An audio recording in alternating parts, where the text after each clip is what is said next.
नमस्कार दोस्तों आप सभी का स्ट्रीट जीरो क्लासेस में स्वागत है। दोस्तों मैं आप सभी के लिए लेकर आया हूं एक इम्पॉर्टेंट लेक्चर हमारे एंशिएंट हिस्ट्री के मॉड्यूल में। दोस्तों इस मॉड्यूल को हम लोग जो डिस्कशन करेंगे वो एंशिएंट एंड मेडिवल हिस्ट्री की ये जो टीएमएच की बुक है उससे हम लोग इसको डिस्कस करेंगे। और अगर एज फार एज इसके अगर हम ऑब्जेक्टिव की बात करें, गोल की बात करें कि why are we discussing this, तो जो हमारे फर्स्ट टाइम व्यूअर हैं उनको मैं बताना चाहूंगा, एक तो इस बुक में जो कवरेज किया गया है वो काफी लूसिड वे में किया गया है। सेकेंड ऑफ ऑल, एंशिएंट और मेडिवल इंडिया के जो क्वेश्चंस होते हैं वो काफी सिग्निफिकेंट होते हैं हमारे किसी भी गवर्नमेंट एग्जाम में। That is why it is important to discuss ancient and medieval India. Third thing is, ये जो पूरी लेक्चर आज का लेक्चर है या फिर जो पूरी लेक्चर सीरीज रहेगी, it will help you in quick revision. And fourth is to make your preparation holistic and complete. Fine. ये जो पूरा लेक्चर सीरीज रहेगा एंशिएंट हिस्ट्री के मॉड्यूल का, या फिर इस लेक्चर की बात करें तो it is going to help you in all your exams. फिर आप किसी भी गवर्नमेंट एग्जाम की प्रिपरेशन कर रहे हो, मैटर नहीं करता। And second of all, it is going to help in each stage, फिर चाहे वो प्रीलिम्स वाली स्टेज हो यानी ऑब्जेक्टिव क्वेश्चंस वाली स्टेज हो या फिर मेंस वाली स्टेज हो। इसमें जो मैंने कंटेंट को एक्सप्लेन करूंगा वो दोनों ही पॉइंट ऑफ व्यू से रहेगा। Is that clear? और कंप्लीट रहेगा तो आपको कहीं से कुछ और पढ़ने की जरूरत बिल्कुल भी नहीं है। दोस्तों इस स्लाइड से आप मेरे बारे में जान सकते हो, एक छोटा सा ब्रीफ दिया हुआ है मेरे बारे में, please go through that. And दोस्तों मेरा नाम है आलोक गुप्ता। दोस्तों लेक्चर में आगे बढ़े उससे पहले सारे व्यूअर्स को बताना चाहूंगा कि ये जो पूरा मॉड्यूल है इसको अपलोड किया गया है www.streetzero.in पे। तो इसके सारे लेक्चर्स या मॉड्यूल को या फिर कोई अगर आप क्विज प्रैक्टिस करना चाहते हो तो इन लेक्चर से रिलेटेड जो क्विजेस हैं वो भी मैंने वहां पे अपलोड कर रखी है। उसके अलावा बहुत सारे और भी इंटरेस्टिंग मॉड्यूल्स हैं तो आप जाके देख सकते हैं www.streetzero.in पे। अगर कहीं पे कोई क्वेरी आती है तो आप इस नंबर पे कॉन्टेक्ट कर सकते हैं 0844702277। Is that clear? And in order to get additional benefit आप इस रेफरल कोड का इस्तेमाल कर सकते हैं T/alok/137। तो now having said that, let's start today's lecture. और दोस्तों आज की जो ये लेक्चर है इसका मेन टॉपिक क्या रहेगा, तो वो ये रहा।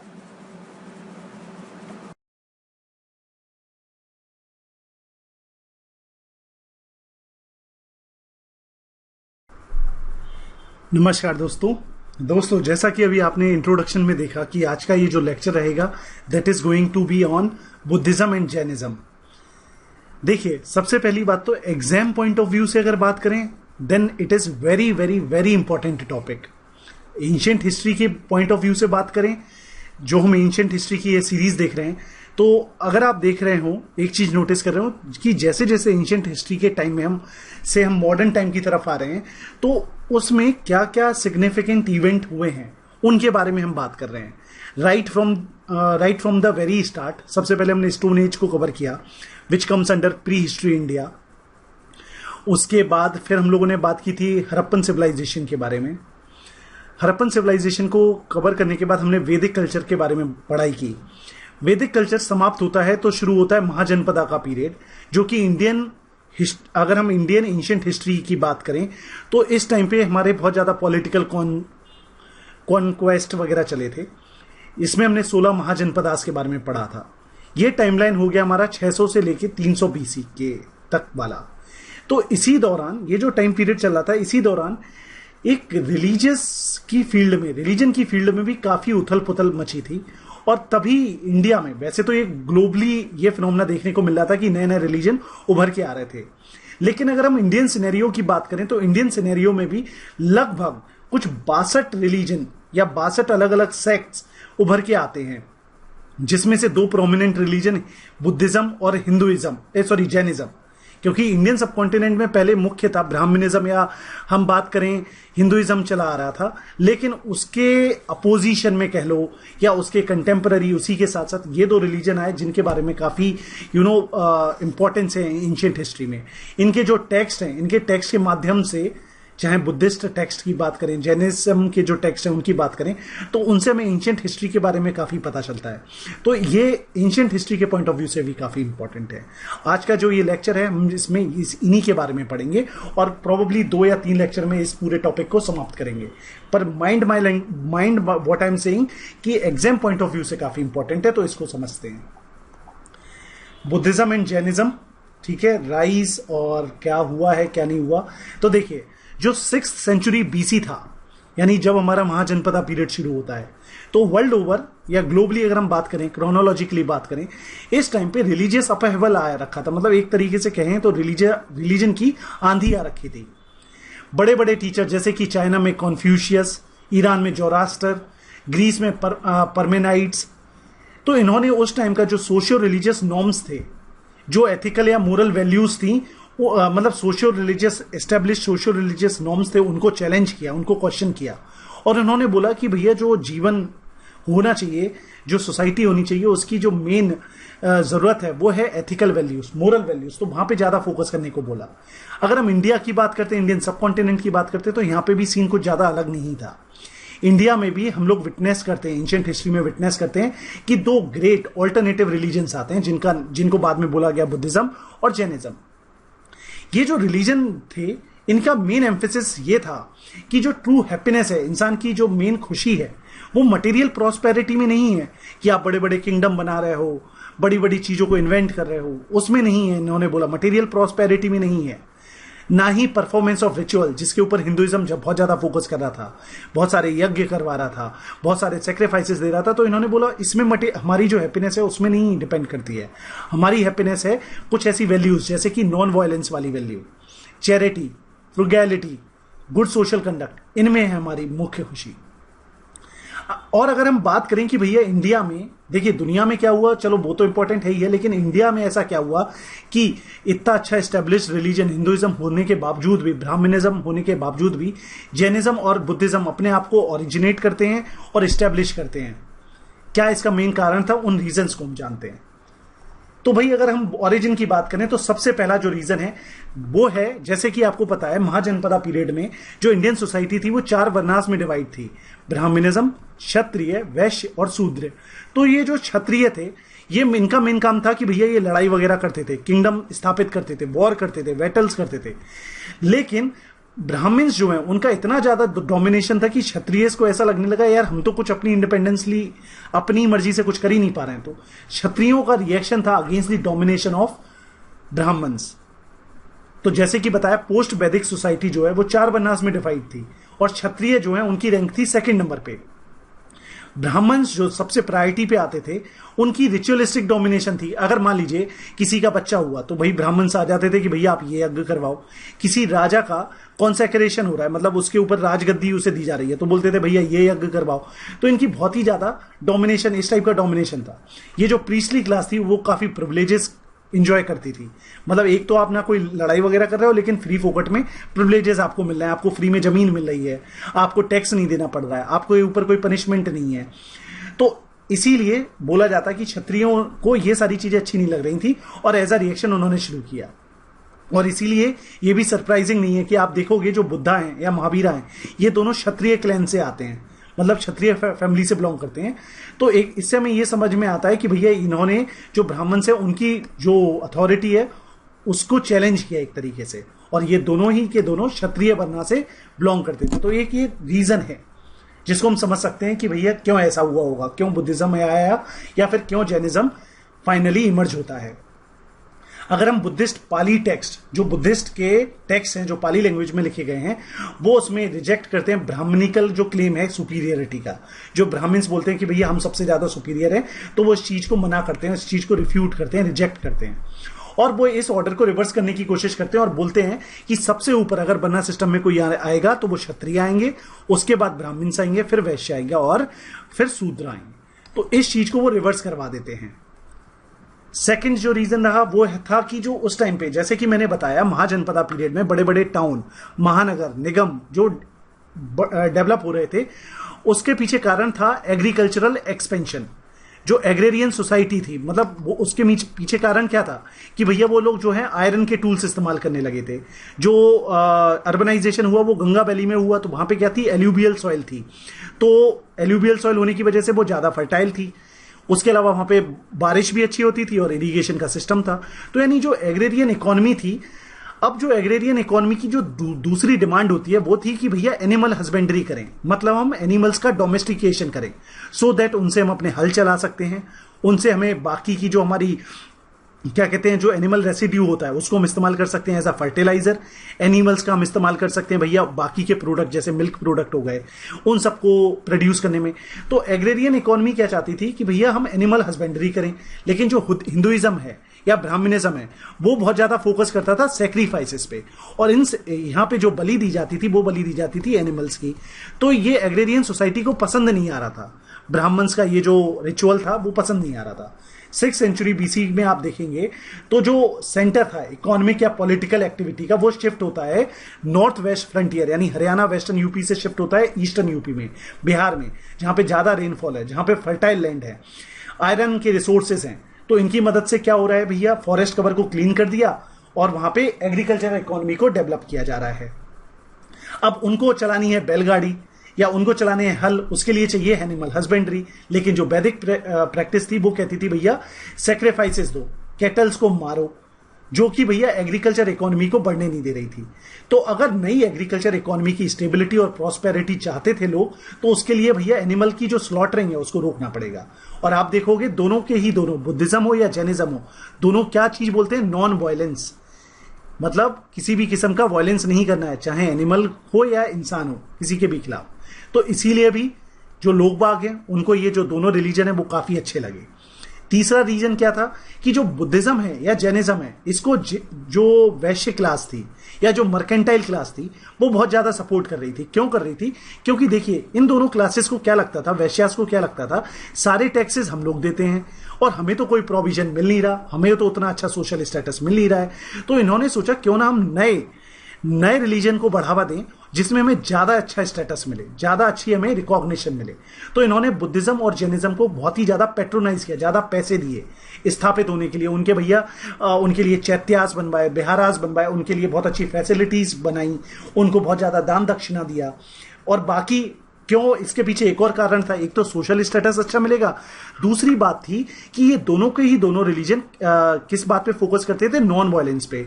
नॉन वायलेंस का मतलब क्या है कि भैया बैटल ना हो, वॉर ना हो। और आपने देखा होगा जब बैटल और वॉर नहीं होते हैं तो उस टाइम पे क्या होता है, ट्रेड को बहुत ज्यादा फैसिलिटेशन मिलता है, और ये दोनों ही क्लास ट्रेड पे बहुत ज्यादा डिपेंड करती थी। तो इनके मतलब का काम हो रहा था। तो इसीलिए भी इन्होंने बोला कि अगर ज्यादा से ज्यादा पीस यानी शांति स्थापित होगी तो उतना अच्छा हम लोग व्यापार कर पाएंगे। तो ये एक और तीसरा रीजन था। तो जैसे कि बताया 6th सेंचुरी बीसी जो कि सेकेंड अर्बनाइजेशन का भी टाइम था, एग्रीकल्चर का एक्सपेंशन हो रहा था, फूड सप्लाई अच्छी हो रही थी, क्राफ्ट प्रोडक्शन में डेवलपमेंट देखने को मिल रहा था, ट्रेड हो रहा था, अर्बन सेंटर्स हो रहे थे। ठीक है ना। ये चीज हमें कैसे पता चलती है, क्योंकि जो पंच मार्क्ड कॉइन्स हैं, जो मैंने बताया था, ऐसे कॉइन, ऐसे सिक्के जो कि पंच करके बनाए जाते थे, तो बहुत सारे ऐसे कॉइन्स मिलते हैं जिससे हमें क्या पता चलता है कि इस टाइम पे काफी ट्रेड हो रहा होगा। अगर हम टैक्स वगैरह की बात माने तो लगभग उस टाइम पे 60 से ज्यादा टाउन या सिटीज हुआ करती थी, 60 से ज्यादा टाउन या सिटीज डेवलप हुई ड्यूरिंग इस टाइम पीरियड में। तो इससे हमें क्या पता चलता है कि ये जो सिटीज रही होंगी वो क्राफ्ट के लिए के सेंटर रहे होंगे, ट्रेड के सेंटर रहे होंगे। और जो आर्टिसंस या मर्चेंट्स थे तो वो इकोनॉमिक प्रोग्रेस को देखते हुए, जो इकोनॉमिक प्रोग्रेस हो रही थी, तो जो वैश्य क्लास थी, मर्केंटाइल ग्रुप था, उनकी जो उनमें बहुत ज्यादा बढ़ोतरी हुई। उनको चाहिए था बहुत अच्छा सोशल पोजीशन जो कि ब्राह्मण्स उन्हें दे नहीं रहे थे। इसके लिए उन्होंने बुद्धिज्म या जैनिज्म को प्रमोट करना शुरू किया, क्योंकि जो बुद्धिज्म और जैनिज्म है वो वर्ना सिस्टम को ज्यादा इंपॉर्टेंस नहीं देते हैं, इसीलिए वो नॉन वैदिक रिलीजन जैसे बुद्धिज्म जैनिज्म को बहुत ज्यादा डोनेशंस देने लगे। ठीक है। उसके अलावा नॉन वायलेंस वाला भी रीजन मैं बता ही चुका हूं। अब बात करते हैं चौथा रीजन, चौथा मुख्य कारण क्या था। चौथा मुख्य कारण था कि जो ये दोनों के दोनों रिलीजन थे जिनको हम लोग बोलते हैं नॉन वैदिक कल्चर।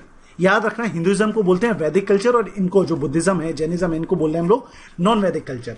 तो ये जो नॉन वैदिक कल्चर थे ये एक तो सिंपल थे, ये एस्थेटिक लाइफस्टाइल को प्रमोट करते थे और पीस सेंटर्ड थे, जो कि भैया जो लोकल लोग हुआ करते थे जिसको लाइटी बोलते हैं, फोक, यानी जो आम पब्लिक है, उनको काफी पसंद आ रहे थे, है ना। क्योंकि ये अगर मान लीजिए सिंपल एस्थेटिक लाइफ है तो जो इनइक्वालिटी है सोसाइटी में, एक तो ये उसको कर्व कर रहे हैं, उसको खत्म कर रहे थे, इक्वालिटी को बढ़ावा दे रहे हैं, ब्रदरहुड को बढ़ावा दे रहे हैं, उससे क्या होगा, सोशल कॉन्फ्लिक्ट कम होगा, ठीक है, नॉन वायलेंस जैसी चीजें नहीं होंगी। जैसे ये अच्छे आचरण के ऊपर बोलते हैं कि भैया आपको आपका जो बिहेवियर होना चाहिए वो एथिकल होना चाहिए, तो एक तरीके से ये बोल रहे हैं कि भैया आप क्रूएलिटी ना करो, थेफ्ट ना करो, हेट्रेड ना करो। तो लोग बागों को ये पसंद आ रहा था। जो आम जनता थी वो चाहती थी कि भैया हम लोग सिंपल, प्रिमिटिव और अनकरप्ट लाइफ की तरफ बढ़ें, और ये नए रिलीजन जो है वो इसी टाइप की वैल्यूज को प्रमोट कर रहे थे, इसीलिए भी ये काफी ज्यादा प्रमोट होते हैं। तो ये 4 मुख्य कारण है जिसकी वजह से बुद्धिज्म या जैनिज्म एक तो पनपे, और ना सिर्फ पनपे, अच्छे खासे से अपने आप को व्याप्त कर पाए, अपने आप को अच्छे से डेवलप कर पाए, ऑर्गेनाइज कर पाए, स्टैब्लिश कर पाए। तो व्हाट आर दोस 4 रीजन? पहला रीजन था आपका क्षत्रिय लोगों का reaction against the Brahmanical domination. Second था जो एग्रेरियन इकोनॉमी थी उसकी डिमांड एनिमल हस्बेंड्री के लिए। तीसरा रीजन जो था वो था भैया जो वैश्याज हैं, मर्केंटाइल ग्रुप है, उनकी डिमांड या उनकी need for social status, for peace. And fourth was the values which were preached by the Buddhism या जैनिज्म, जो वैल्यूज प्रीच की जा रही थी, simple ascetic life, going back to the original authentic life. तो ये सारी कारण बनते हैं जिसकी वजह से ये दोनों कल्चर पनपते हैं और अपने आप को स्टैब्लिश कर पाते हैं। अब बात करते हैं एक एक करके। अब बात करेंगे पहले बुद्धिज्म के बारे में और फिर करेंगे जैनिज्म के बारे में। बुद्धिज्म यानी गौतम बुद्धा। सबसे पहले इसमें आगे बढ़े बुद्धिज्म में, क्योंकि देखिए हम जो बुद्धिज्म के बारे में बात करते हैं कि इसके ये प्रिंसिपल हैं, मध्यम मार्ग, अष्टांगिक मार्ग, या फिर क्या कहते हैं इनकी जो फिलॉसफी है प्रत्युत्व समुत्पद, है ना। तो ये जो भी चीजें हैं जो इनके बारे में हम लोग पढ़ते हैं, ये हमें कहां से पता चलता है? तो ये हमें पता चलता है किसी भी चीज के बारे में, उसके किसी भी फिनोमेना के बारे में, किसी प्रोसेस के बारे में, उसके लिटरेचर से, उसके ऊपर लिखी हुई किताबों से। तो सबसे पहले तो हम बात करते हैं कि बुद्धिज्म की कौन से ऐसे लिटरेचर हैं जो आपको पता होने चाहिए। एग्जाम पॉइंट ऑफ व्यू से भी इंपॉर्टेंट है और बुद्धिज्म की नॉलेज होने के लिए भी काफी इंपॉर्टेंट है, ठीक है। तो जो बुद्धा है या बुद्धिज्म के जो डिफरेंट फेसेट्स हैं उनके बारे में हमें ज्यादातर पता चलता है बुद्धिस्ट लिटरेचर से। बुद्धिस्ट जो लिटरेचर है वो 2 पार्ट में डिवाइड है, एक है कैनोनिकल लिटरेचर, दूसरा है नॉन कैनोनिकल। कैनोनिकल लिटरेचर का मतलब क्या है? जो कि डायरेक्टली या तो बुद्धा की टीचिंग्स हैं या डायरेक्टली जो बुद्धा से रिलेटेड है, कोई भी ऐसा टेक्स्ट जो बुद्धा से डायरेक्टली रिलेटेड है उसको हम लोग बोलेंगे कैनोनिकल टेक्स्ट। और नॉन कैनोनिकल टेक्स्ट क्या होता है? जो कि इन कैनोनिकल टेक्स्ट में क्या लिखा है, या तो उसके ऊपर इलेबोरेशन है, या उसके ऊपर डिस्कशन है, या उसका और ज्यादा एम्फेसिस वगैरह करने के लिए जो बनाई गई हैं उनको हम लोग बोलेंगे non canonical structures, non canonical text. Fine, बस ये इतना सा डिफरेंस है। अब मेन मुद्दा क्या है बुद्धिस्ट लिटरेचर में कि भैया कौन सी किताब को हम कैनोनिकल बोलेंगे, कौन सी किताब को नॉन कैनोनिकल बोलेंगे, इस पे लड़ाई होती रहती है। तो वो अलग अलग एक्सेप्टेंस है, वो हमारे लिए इतना जानना जरूरी नहीं है। बस आपको तो ये पता होना चाहिए what is meant bye canonical text and what is meant bye non canonical. अगर हम बात करें कैनोनिकल टेक्स्ट में, तो ये ऐसी बुक है जिसमें बुद्धिज्म के बेसिक टेनेट्स और प्रिंसिपल बताए गए हैं। और कैनोनिकल जो वाइडली एक्सेप्टेड है वो टी पित्तिका, जिसको हम लोग क्या बोलते हैं, इस यहां पे लिख देता हूं, TIT पित्तिकास। टी पित्तिका का मतलब क्या हो गया? 3। पित्तिका का मतलब समझ लो 3 किताब, ठीक है, 3 टेक्स्ट। और ये 3 किताबें कौन कौन सी हैं? एक है आपकी विनय पित्तिका, दूसरी है सुत्त पित्तिका और तीसरी है अभिधम्म पित्तिका। विनय, सुत्त एंड दिस इज अभिधम्म। अभी डिटेल में भी बात करेंगे पर अभी इतना पता होना चाहिए। ये कैनोनिकल टेक्स्ट हो गई। नॉन कैनोनिकल टेक्स्ट क्या हो गई आपकी? ये वो सारी टेक्स्ट हैं जो कि क्या कहते हैं, ये डायरेक्टली बुद्धा से तो अटैच नहीं है, लेकिन या तो ये बुद्धा की जो बाकी की कैनोनिकल टेक्स्ट हैं या तो उनके ऊपर कमेंट्रीज हैं या ऑब्जर्वेशंस हैं या ट्रीटीज हैं, ट्रीटीज ऑन धर्म पद, ठीक है, जो इनके बड़े बड़े गुरुओं ने लिखी होंगी, जिसमें हिस्टोरिकल इंफॉर्मेशन है, कोट्स हैं, डेफिनेशंस है, ग्रामर्स हैं, ठीक है। और ये अलग अलग लैंग्वेजेस में है, पाली, तिब्बतन, चाइनीज, इन सब में। अगर हम बात करें कुछ इंपॉर्टेंट नॉन कैनोनिकल टेक्स्ट की, तो उसमें सबसे पहले नाम आता है मिलिंदा पानो का। इसके ऊपर तो काफी बार क्वेश्चन आया है। मिलिंदा पानो पाली में लिखा गया है और ये एक जो किताब है, एक तरीके से ऐसी किताब है जिसमें डायलॉग है। किन के बीच में डायलॉग है? 2 लोगों के बीच में। एक है ग्रीक के किंग जिनको हम लोग मिनेंद्र या मिलिंद के नाम से जानते हैं, और दूसरे बुद्धिस्ट मॉन्क हैं जिनका नाम है नागसेना। तो इन दोनों के बीच में एक डिस्कोर्स होता है। नागसेना एक तरीके से मिलिंद को बता रहे हैं कि बुद्धिज्म में क्या अच्छाइयां और उनको अपनाना क्यों चाहिए, और मिनेंद्र के जो क्वेश्चंस हैं वो इन क्वेश्चंस को क्लियर कर रहे हैं नागसेना से। और फाइनली वो इतने इंप्रेस हो जाते हैं कि वो बुद्धिज्म को अपना लेते हैं। तो इट इज अबाउट दैट। तो पहली जो नॉन कैनोनिकल टेक्स्ट है दैट इज मिलिंदा पानो, जो कि पाली लैंग्वेज में लिखी गई है। दूसरी टेक्स्ट है दैट इज नीति पकराना, नीति NETTI, नीति पकराना। ठीक है, मैं तो जैसा वो स्पेलिंग लिखी हुई है वैसा उसे प्रोनाउंस कर रहा हूं। हो सकता है क्योंकि ये सारे जो टर्म्स हैं वो पाली के हैं या आगे आप देखोगे प्राकृत लैंग्वेज के होंगे, तो हो सकता है इनको कुछ अलग तरीके से प्रोनाउंस किए जाते हो। तो आपको जो सूट करे आप उनको वैसे बोल सकते हो। मैं क्या बोल रहा हूं इसको, नीति पकराना। ठीक है, तो जो नीति पकराना है ये एक तरीके से किताब है गाइडेंस की। ठीक है, बुक ऑफ गाइडेंस। तीसरी जो नॉन कैनोनिकल टेक्स्ट है दैट इज विशुद्धि मग। क्या है, विशुद्धि मग। ये है पाथ ऑफ प्योरिटी। मतलब एक तरीके से जो ये किताब है ये लिखी गई है बुद्ध घोष के द्वारा, और इसमें बताया गया है कि आप कैसे एक साफ सुथरी जिंदगी जी सकते हो, उसका रास्ता बताया गया है। Deals with the development from purity of discipline to the निर्माण, कि आप पहले कैसे प्योर होगे और फिर कैसे, जो बुद्धिज्म में आपको जो मोक्ष है उसको बोला जाता है निर्वाण या निवान। ठीक है, तो इनलाइटमेंट आपको कैसे मिलेगा उसके बारे में। विशुद्धि मार्ग, मार्ग यानी मार्ग, विशुद्धि मार्ग। ठीक है, विशुद्धि मार्ग। चौथी नॉन कैनोनिकल बुक का नाम है निदान कंठ, निदान कथा।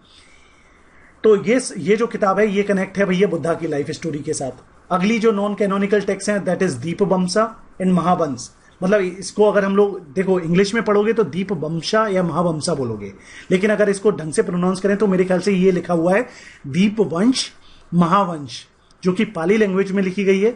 इसमें एक तरीके से बुद्धा की लाइफ का हिस्टोरिकल अकाउंट है, माइथिकल अकाउंट है। उसके अलावा बुद्धिस्ट काउंसिल्स के बारे में, अशोका के बारे में लिखा हुआ है, और कैसे बुद्धिज्म श्रीलंका में पहुंचता है उसके बारे में लिखा हुआ है। तो दीपवंश और महावंश के बारे में याद रखना, निदान कथा, विशुद्धि मार्ग, उसके अलावा नीति पकड़न, और उसके अलावा मिलिंदा पानो। उसके बाद अगर एक और जो किताब है नॉन कैनोनिकल टेक्स्ट, उसका नाम है महावस्तु। ये संस्कृत और प्राकृत लैंग्वेज में लिखी गई है। इसमें एक तरीके से बायोग्राफी है किसकी, बुद्धा की। ठीक है, चलिए एक यहां से एक क्वेश्चन बना देता हूं। What is meant by hagiography? चाहूं तो मैं बता सकता हूं, लेकिन कुछ काम आप भी कर लो। हैगियोग्राफी का मतलब क्या होता है? हैगियोग्राफी का मतलब क्या होता है ये आप लोग कमेंट सेक्शन में बताना। आगे चलते हैं।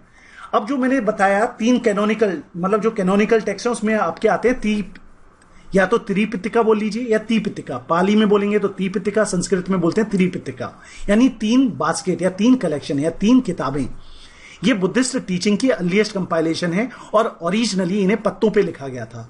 उसके बाद मॉन्क्स ने इसको एक मतलब ट्रांसफर किया, कैटेगराइज किया, ठीक है, और इनको नाम दिया थ्री बास्केट्स। मतलब जो बुद्धा की टीचिंग थी, बुद्धा तो बोलते गए भाई, बोलते गए, उनको एक एक उनको क्या है पत्तों पे लिखते गए, इसलिए पित्तिका मेरे ख्याल से ये पत्तों के लिए बोला गया होगा। ठीक है, अब बाद में क्या किया गया मॉन्क्स के द्वारा, इन पत्तों को क्लासिफाई किया गया, तीन कैटेगरी में क्लासिफाई किया गया, इसीलिए इनको थ्री बास्केट्स बोला जाता है। ये तीन बास्केट कौन सी हैं? सुत्त, विनय और अभिधम। सुत्त पित्तिका में है कन्वेंशनल टीचिंग, विनय पित्तिका में है डिसिप्लिनरी कोड, और अभिधम में है मॉरल साइकोलॉजी। अभी डिटेल में बात करते हैं। तो सुत्त पित्तिका, इसमें एक तरीके से सुत्त, देखो सुत्त माने सुनना, कोई बोल रहा है और आप सुन रहे हो, तो इसमें बुद्धा जी का डिस्कोर्स है डायलॉग फॉर्म में। ठीक है, तो इसको हम लोग बुद्ध वचन भी बोलते हैं। क्या बोलते हैं? बुद्ध वचन। ये पाली में लिखा हुआ है इसलिए इसको ऐसे लिखा गया है, बुद्ध वाकन, जो भी बोलते हो, लेकिन मैं तो इसको अपने याद करने के लिए बोलता हूं सुत्त पित्तिका या बुद्ध वचन। इसमें बुद्धा के डिस्कोर्स हैं। याद कैसे रखोगे? सुत्त माने सुनना, तो बुद्धा जी बोल रहे हैं और आप सुन रहे हो, तो बुद्धा जी के डिस्कोर्स हैं इसमें। ठीक है, इसमें it refers to the text that are suppose to contain what the Buddha himself said with the exception of few sutra. The authority of this text is accepted by all the Buddhist school. Buddhism के बहुत सारे school हैं, जैसे सौतांत्रिक school, वैभाषिक school है ना, तो हिनायाना, महायाना, और फिर उसमें फर्दर क्लासिफिकेशन हैं। तो इसीलिए जो बुद्धिज्म के जितने भी स्कूल हैं वो सुत्त पित्तिका को एक्सेप्ट करते हैं एज इट इज। अब बात करते हैं दूसरा, विनय पित्तिका। आप बोलते हैं ना, जैसे हिंदी में आप लोग बोलते हो मैं आपसे विनय करता हूं। विनय का मतलब आप किसी से बहुत प्यार से बोलते हो कि मैं आपसे विनय करता हूं, प्लीज आप ऐसे अपना आचरण अच्छा कीजिए।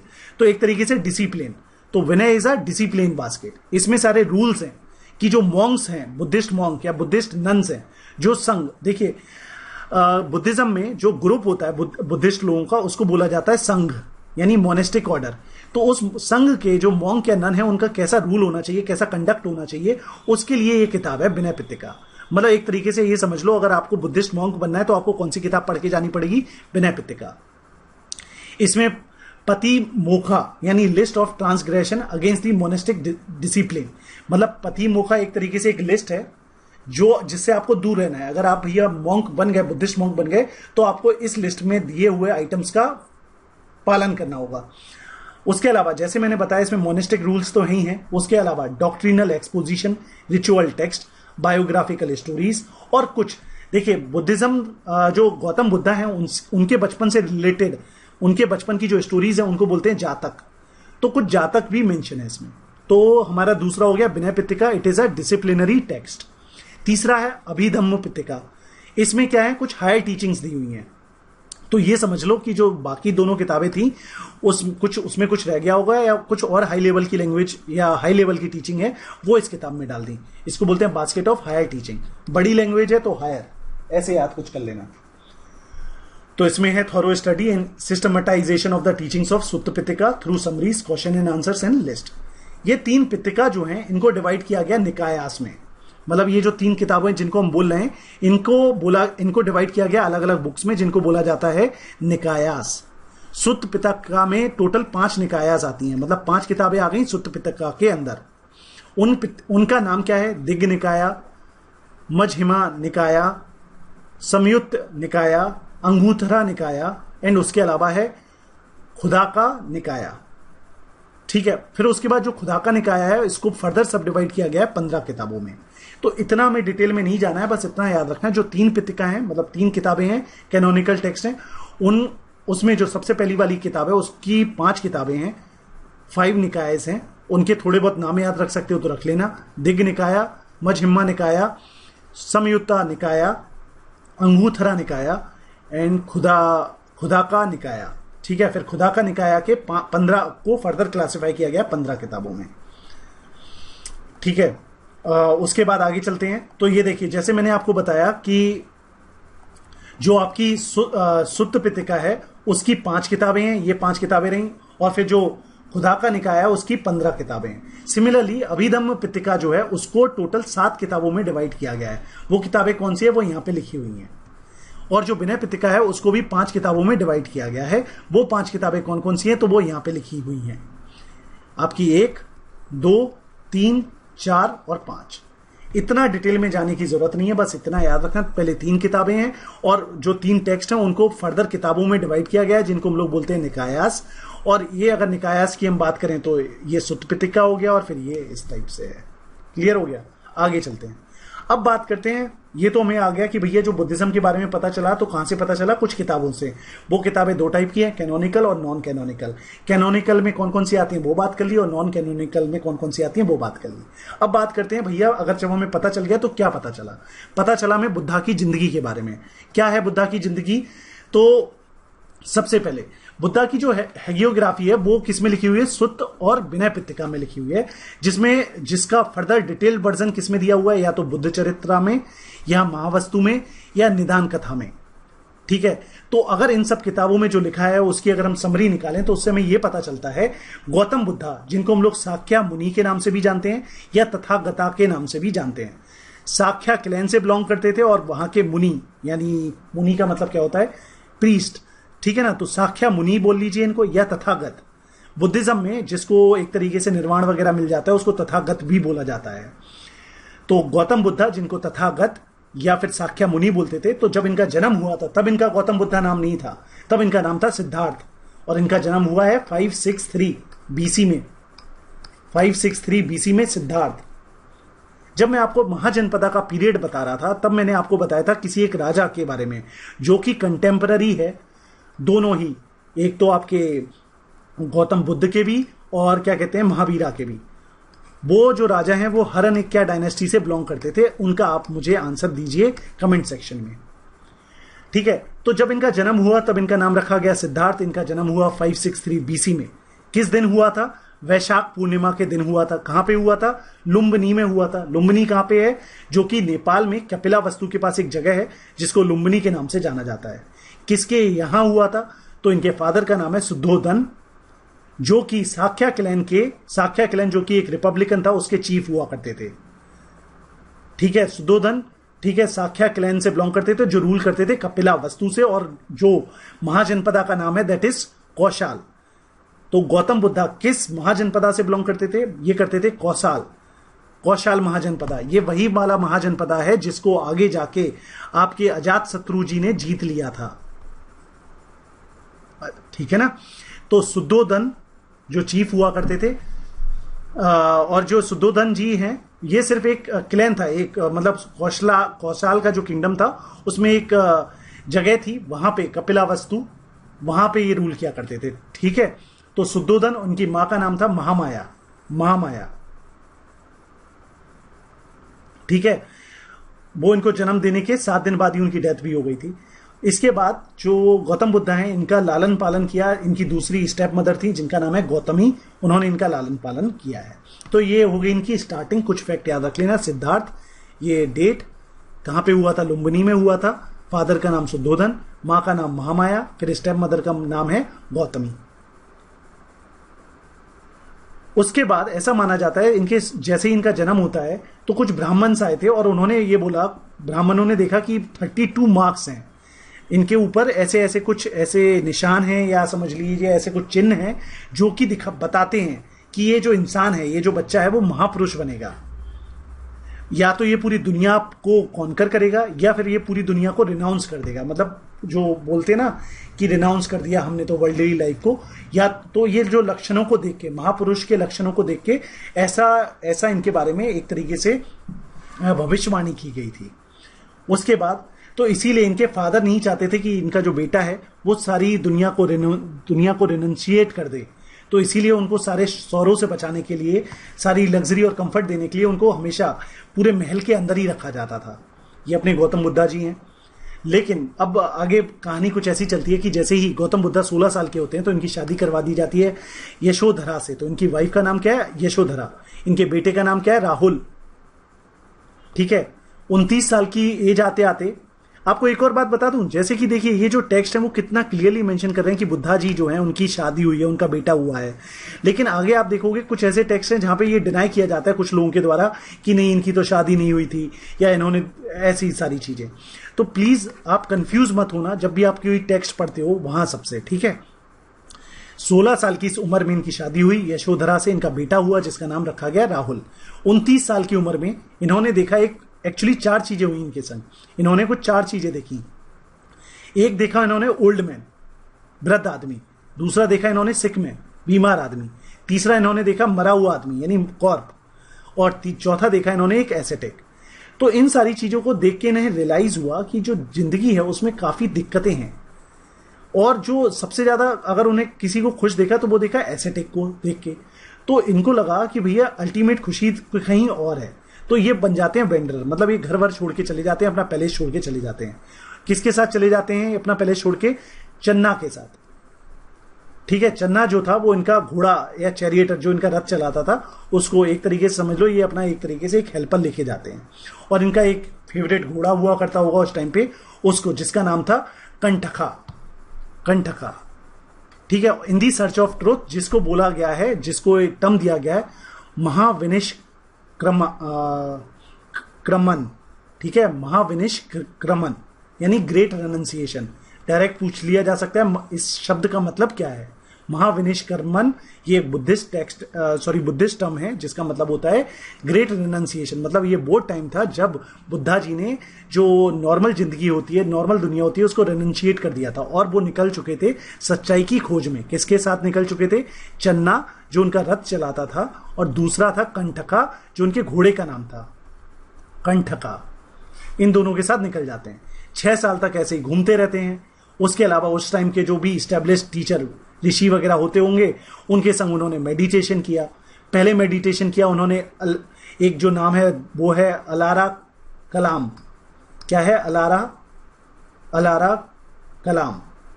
फिर उन्होंने क्या कहते हैं, फिर उन्होंने मेडिटेशन किया किसके संग? उद्दक रामपुत्ता के साथ, उद्दक रामपुत्ता के साथ। पर जब उन्होंने देखा ये लोग जैसे काम कर रहे हैं, जैसे इनकी जो टीचिंग्स है, जैसे ये लोग क्या कहते हैं साल्वेशन पाने की कोशिश कर रहे हैं, सच्चाई ढूंढने की कोशिश कर रहे हैं, वो इनके तरीकों से खुश नहीं हुए। तो उन्होंने बोला कि जो इंसान है उसको लिबरेशन, दुखों से लिबरेशन तभी मिल सकता है जब उसका दिमाग मेंटल डिसिप्लिन होगा और नॉलेज होगी प्रॉपर। उसके बाद वो फिर आगे निकलते हैं और उन्हें फिर 5 एसेटेक यानी सन्यासी, 5 और सन्यासी मिलते हैं, कोंडना, बढ़िया, बप्पा, महानामा और आसाजी। इन सबके साथ मिलके वो बहुत ही ज्यादा ऑस्टील टाइप की मतलब जो होते हैं ना, ऑस्टेरिटी का मतलब क्या होता है, बहुत ज्यादा रिस्ट्रिक्टेड लाइफ जीना, कि बस दिन में एक बार खाना, या फिर क्या कहते हैं पानी नहीं पीना, तो इस टाइप की चीजें। तो ये 5 लोगों के संग वो मिले, जितने नाम याद रह जाएं दैट इज फाइन। पहले देखिए 2 एस्टेब्लिश टीचर मिले उन्हें, इनके साथ उन्होंने जब उनकी इंस्ट्रक्शंस के अंडर उन्होंने क्या कहते हैं योग वगैरह करना शुरू किया होगा, तो वो कन्विंस नहीं हो उनके मेडिटेशन से। उन्होंने बोला मेडिटेशन तो भैया जो है वो आपको तभी मिल सकता है जब आपका मेंटल डिसिप्लिन हो या नॉलेज हो उसी के। मतलब ये जो मेंटल डिसिप्लिन और नॉलेज वाली जो बात है ये सिर्फ की जाती थी इन टीचर्स के द्वारा, पर वो इससे कन्विंस नहीं हुए। बाकी के एसेटिक्स के साथ जब वो मिले तो उनके संग उन्होंने भैया सीवियर ऑस्टेरिटी प्रैक्टिस की इमेंसिपेशन के लिए।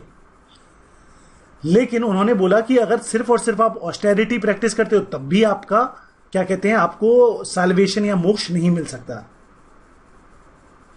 तो उसके बाद वो इन 5 लोगों को भी छोड़ के चले जाते हैं और निकल जाते हैं सारनाथ के लिए। तो आप देख रहे हो एक तरफ उन्होंने मेंटल डिसिप्लिन प्रैक्टिस किया, दूसरी तरफ उन्होंने बॉडी ऑस्टेरिटी मतलब फिजिकल ऑस्टेरिटी को भी प्रैक्टिस किया, दिमाग की भी एक्सरसाइज कर ली, शरीर की भी एक्सरसाइज कर ली, दोनों से कन्विंस नहीं हुए। फाइनली गए सारनाथ।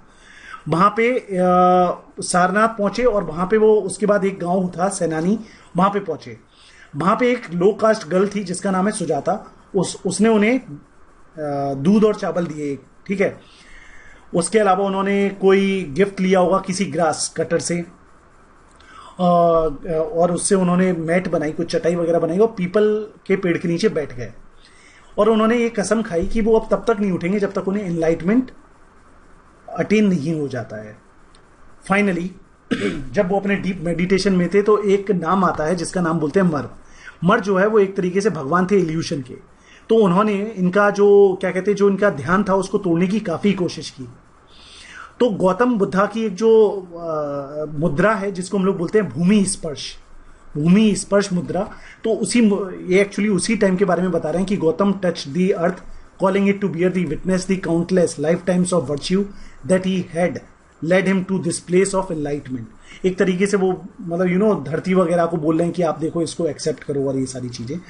तो मतलब इन शॉर्ट मैं आपको ये बताना चाहता हूं कि भाई डिस्पाइट अगेंस्ट ऑल ऑड्स कि मतलब भगवान तक आ गए, मर्रा नाम के भगवान आ गए, वो उनके ध्यान को तोड़ने की कोशिश कर रहे थे, बट ऐसा कुछ नहीं हुआ और वो अपने प्रॉपरली क्या कहते हैं अपना जो ध्यान था वो लगा के बैठे रहे। और finally at the age of 35 साल की उम्र में उनको निर्वाण या एनलाइटमेंट मिल जाता है। और ये एनलाइटमेंट उनको कहां पे मिलता है? गया, मगध, बिहार में, जहां वो एक under a peepal tree at उरुबेला on the bank of river Niranjana, ठीक है। और यही इसी के बाद जब उन्हें निर्वाण मिल जाता है तो सिद्धार्थ को बोलने लगे हम लोग बुद्धा, द एनलाइटेड वन। ये जो पीपल ट्री था इसको बोला गया बाद में फेमस बोधि ट्री। ऐसा बोला जाता है ये जो पेड़ था पीपल का पेड़ जिसको बोधि ट्री बोला गया, इसको पता है अशोका की एक क्वीन थी यानी रानी थी जिसका नाम था तिशारका। वो इस पेड़ से इतनी जलती थी कि उन्होंने इस पेड़ को कटवा दिया था, ठीक है। जैसे ही वो रानी बनती हैं तो वो इस पेड़ को कटवा देती हैं, लेकिन बाद में ऐसा देखा जाता है ये ट्री वापस से उग जाता है। तो ये एक मतलब एक कहानी, मतलब एक तरीके से माइथोलॉजिकल स्टोरी टाइप समझ लो, वैसा बोला गया। तो हमने देखा कि किस तरीके से गौतम बुद्धा 29 साल की उम्र में अपना घर वर छोड़ के निकलते हैं। फाइनली 2 एस्टेब्लिश टीचर के संग अपनी भैया वो ध्यान वगैरह लगाते हैं, लेकिन उनको लगता है कि मेंटल डिसिप्लिन से तो काम चल नहीं पाएगा। वो आगे बढ़ते हैं, वो अपने 5 और दोस्तों को ढूंढते हैं। उन 5 दोस्तों के संग वो भैया बहुत ज्यादा ऑस्टील टाइप की लाइफ को जीते हैं, लेकिन उससे भी उनको नहीं मिलता है क्या कहते हैं मोक्ष नहीं मिलता है। फाइनली वो जाते हैं भैया अपने सारनाथ में किसी एक गांव में पहुंचते हैं, वहां पे एक पेड़ के नीचे बैठते हैं और ध्यान लगाते हैं और फाइनली उनको क्या कहते हैं, निर्वाण मिलता है और तभी जाके वो बुद्धा कहलाते हैं। उस जगह का आप लोग प्लीज अच्छे से नाम याद रखना, नदी का नाम याद रखना। तो क्या क्या याद रखोगे? 35 साल की उम्र, निर्वाण मिला, कहां पे मिला? गया में मिला। कहां, किसके पेड़ के नीचे? पीपल के पेड़ के नीचे, एट उरुवेला, ठीक है। और जो नदी का नाम है दैट इज निरंजना। उस ट्री को बोधि ट्री बोला गया है। इस पेड़ को कटवाने की कोशिश किसने की थी? अशोका की रानी, जिसका नाम है तिशार रखा। जब मैं आपको मौर्यन एम्पायर के बारे में पढ़ाऊंगा वहां पे भी इनका एक बार उल्लेख होगा ही होगा। तो तिशार रखा ने इस पेड़ को कटवाया, लेकिन ये पेड़ दोबारा से उग गया था, ठीक है। फिर इसके बाद कुछ समय बाद, फिर जैसे ही मौर्यन एम्पायर वगैरह ये सब कुछ खत्म वगैरह होंगे तो हम देखेंगे सुंग एम्पायर आएगा। उसमें एक राजा आएंगे पुष्यमित्र सुंग, जो कि क्या थे? जो शिव भक्ति करते थे, सैविज्म में बिलीव करते थे। तो वो बुद्धिस्ट लोगों का परसिक्यूशन करेंगे, ठीक है। और वो भी क्या करेंगे? इस बोधि ट्री को कटवा देते हैं। और उसके बाद एक और राजा आएंगे जिनका नाम है शशांक, वो भी इस ट्री को कटवा देंगे। लेकिन हम देखेंगे बार बार ये ट्री डिस्ट्रॉय होने के बावजूद भी नया ट्री जो है वो अपने आप उग आता है उसी जगह पे। इसीलिए जो बुद्धिस्ट लोग हैं उनके द्वारा बोध गया की जो जमीन है उसको बहुत ज्यादा पूजा जाता है, धर्म स्थल माना जाता है। Got it. उसके बाद जब बुद्धा जी, मतलब यानी सिद्धार्थ जब गौतम बुद्धा बन गए तो उन्होंने अपना पहला सरमन दिया। सरमन यानी पहली बार एक मीटिंग को ऑर्गेनाइज किया, जहां पे उन्होंने बताया कि भैया किस तरीके से आप सफरिंग से निकल के और किस तरीके से आपको एक तरीके से मोक्ष मिला। On deliverance from suffering to his, तो उन्होंने सरमन दिया। ये पहले जो सरमन दिए थे उन्होंने वो अपने 5 कंपेनियन थे उनको दिया था। कहां पे दिया था? डियर पार्क में, सारनाथ में। इस इवेंट को बोला जाता है बुद्धिज्म में धम्म चक्र प्रवर्तन पवातना। ये एक्चुअली पाली लैंग्वेज का टर्म है, इसलिए ऐसे लिखा हुआ है धम्म चक्र पवातना, या फिर अगर संस्कृत में बोलते हैं तो धर्म चक्र परिवर्तन, meaning the turning the wheel of धर्म।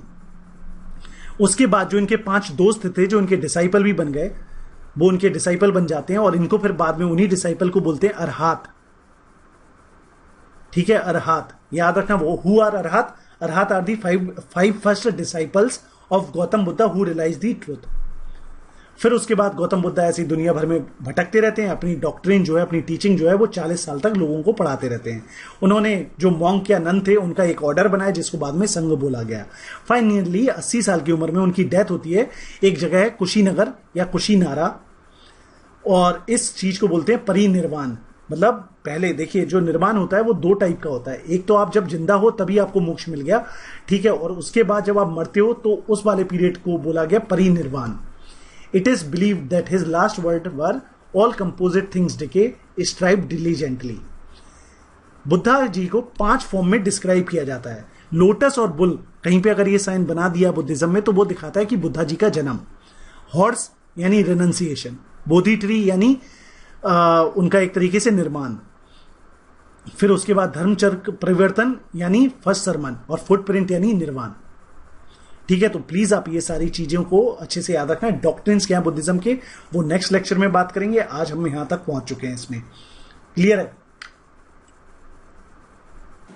तो दोस्तों इसी के साथ हमारा ये जो आज का लेक्चर था वो समाप्त होता है। उम्मीद करता हूं आपको आज का लेक्चर और ये जो सीरीज है काफी पसंद आ रही होगी। दोस्तों इस लेक्चर को इत्मीनान के साथ और फुल कंसंट्रेशन के साथ देखने के लिए, अपना समय देने के लिए thank you very much. All the very best for your preparation. दोस्तों अगर आपको ये लेक्चर अच्छा लगे या आपको कोई क्वेरी हो या फिर आपके पास कोई सजेशन हो जिसकी माध्यम से हम इस लेक्चर सीरीज को और ज्यादा अच्छा और उम्दा बना सकते हैं, कंप्लीट बना सकते हैं, तो आपके सजेशंस वेलकम है। आप मुझे अपने सजेशंस, क्वेरीज या कमेंट्स इस ईमेल आईडी पे street0199@gmail.com पर लिख सकते हैं। मिलेंगे दोस्तों नेक्स्ट लेक्चर में। Till then, तस्वीदानिया।